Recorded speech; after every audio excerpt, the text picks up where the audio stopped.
Olá, meus amigos! Eu ia começar um vídeo aqui para vocês sobre crianças, filhos, já que eu estou experienciando a paternidade. E eu estava relendo aqui alguns trechos desse livro, A Vida Humana, de André Comte Sponville. E assim, ele tem aqui um texto sobre a criança e eu estava relendo alguns trechos e me veio aí o tema da compaixão e assim a compaixão que ele tem ao observar uma criança. Ele falou que quando ele observa uma criança, devido à sua fragilidade, ele tem um sentimento muito grande de compaixão. E isso despertou um vídeo, vejam só, sobre compaixão. Vamos lá?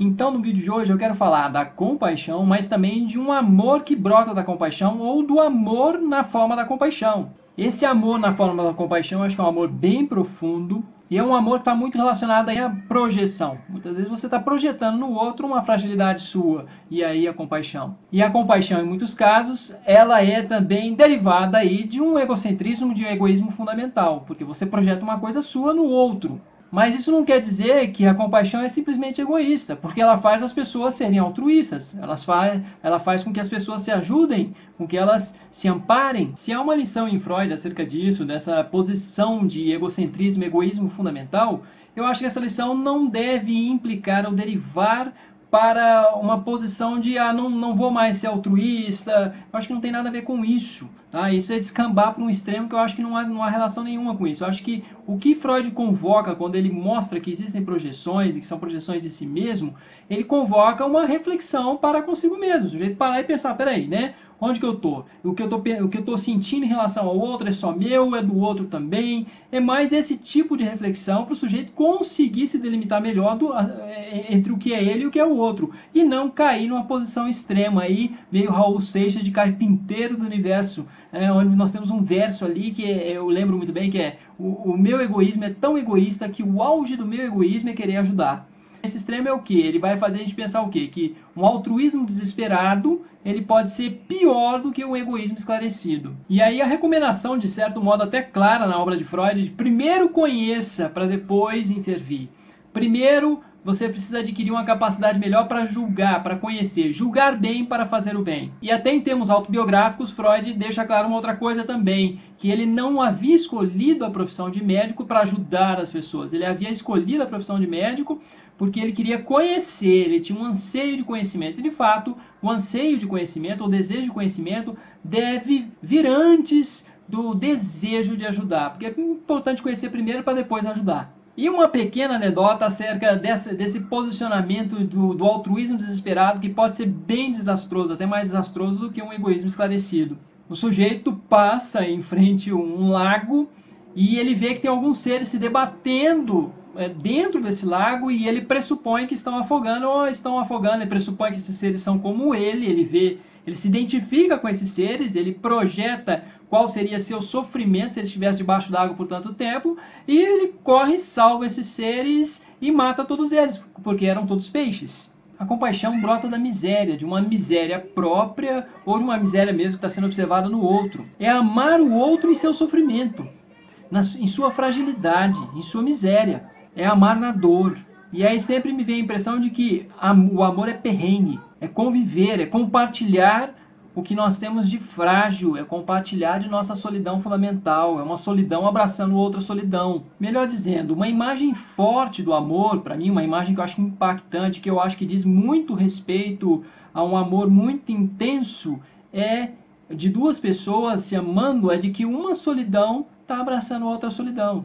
Então aí a minha impressão é de que o amor por compaixão é um amor genuíno. Em seu pequeno tratado das grandes virtudes, no capítulo sobre a compaixão, André Comte Sponville deixa muito claro que pode haver, no caso aí, a compaixão no sofrimento do torturador que não está próximo de sua vítima para torturá-la. Ele foi apartado de sua vítima e está sofrendo. Então, assim, se você compartilhar, se você de alguma forma vivenciar junto esse sofrimento dele, como é que fica? Então você vai viver junto um sofrimento, que é a compaixão, mas você vai ter compaixão aí de um torturador que não está podendo torturar, não está podendo fazer o que ele quer. Mas em relação a isso, Comte Sponville é bem claro. Compartilhar o sofrimento do outro não é aprová-lo nem compartilhar suas razões, boas ou más, para sofrer. É recusar-se a considerar um sofrimento, qualquer que seja, como um fato indiferente, e um ser vivo, qualquer que seja, como coisa. E isso me faz lembrar na hora desse pessoal que reclama muito dos direitos humanos, que os direitos humanos são somente os direitos dos manos, dos bandidos, e não tem, eles não conseguem ter um mínimo de compaixão. Não importa, a compaixão ela vai brotar pelo sofrimento, não importa onde ele esteja. E não é aprovar o que o sujeito está fazendo, não é aprovar as razões. A ideia da compaixão também tem muita relação com o que eu vivenciei, por exemplo, na UTI durante muito tempo. Perceber que aquele sofrimento é tão extremo e tão sem cabimento que nenhum ser vivo merece aquilo, nenhum ser vivo. E eu já tive a infelicidade de ouvir pessoas dizendo que talvez aquelas pessoas merecessem, aquelas que estavam lá no leito, agonizando, talvez merecessem porque elas estariam pagando ou estariam de alguma forma compensando alguma falta que elas fizeram em uma outra suposta vida passada. E novamente, Conde Sponville.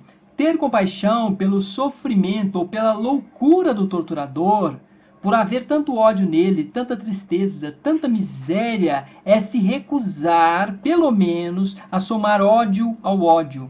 É a compaixão de Cristo por seus carrascos, de Buda pelos maus. Esses exemplos nos esmagam por sua elevação, sem dúvida, mas é assim que a percebemos. A compaixão é o contrário da crueldade, que se regozija com o sofrimento do outro, e é o contrário do egoísmo, que não se preocupa com esse sofrimento. Tão certamente quanto esses dois defeitos, a compaixão é uma qualidade, uma virtude. O Oriente, em especial o Oriente budista, responde que sim, que é a maior de todas, talvez. E aí me vem à memória, acho interessante algumas asserções, algumas falas. Muitas pessoas falam, não quero que você sinta pena de mim. As pessoas falam isso porque não querem sentir essa simetria que estaria presente aí no ato da piedade, que alguns aladeiam como a diferença entre a piedade e a compaixão, que a piedade estaria de alguma forma tocando aí, tratando de uma assimetria muito grande. Ela seria sempre um sentimento aí de dó em relação ao outro, mas um sentimento de cima para baixo. E desse modo se aproximaria de conceitos tais como o de paternalismo, por exemplo, onde você tem o intento de ajudar, mas o intento de cima para baixo. Mas a minha impressão não é que é simplesmente de cima para baixo, mas que é equivocada e egoísta. A piedade, a pena, teria um aspecto muito mais egocentrado, egoísta, do que a compaixão. Então alguém com piedade seria daquela anedota. O sujeito simplesmente projeta alguma coisa que é só dele no outro e acaba se equivocando e parte para uma espécie de altruísmo, entre aspas, aí, desesperado, o qual acaba sendo mais maléfico do que benéfico. E no caso desses contextos em que a pessoa às vezes fala assim, eu não quero que você sinta pena de mim. O que ela está querendo? A minha impressão é que ela não está querendo uma relação de cima para baixo. Ela não está querendo ficar por baixo. Ela não está querendo uma relação paternalista. Ela está querendo que o outro, de alguma forma, participe do sofrimento dela. Que o outro não somente esteja ali por cima para ser o patrão, para ser o dono da situação que vai alimentá-la, que vai tirá-la do seu sofrimento como um herói. Não é isso. Essas pessoas, de alguma maneira, estão, mesmo que sem perceber, estão desejando, então, amor. E amor numa relação simétrica de amor, uma relação simétrica, que eu digo simétrica em relação à participação. Vai participar, não vai simplesmente chegar ali, dar uma esmola e se livrar daquela pessoa que diz que está sofrendo ou que de alguma forma demonstra sofrimento. Muitas estão querendo, no mínimo, compaixão. Estão querendo algo parecido aí com compaixão, que o outro sinta mais ou menos o que está sentindo para poder receber amor, para poder receber ajuda. Então, compaixão e não simplesmente pena. Claro, o que todo mundo quer é compaixão e não pena. E o que é interessante enquanto ética é se colocar no lugar do outro, e é a compaixão. E não simplesmente a piedade, que pode se equivocar e ser muito desastrosa. É isso, meus amigos. Muito obrigado por sua audiência. Se você gostou, clique em gostei, compartilhe e até a próxima.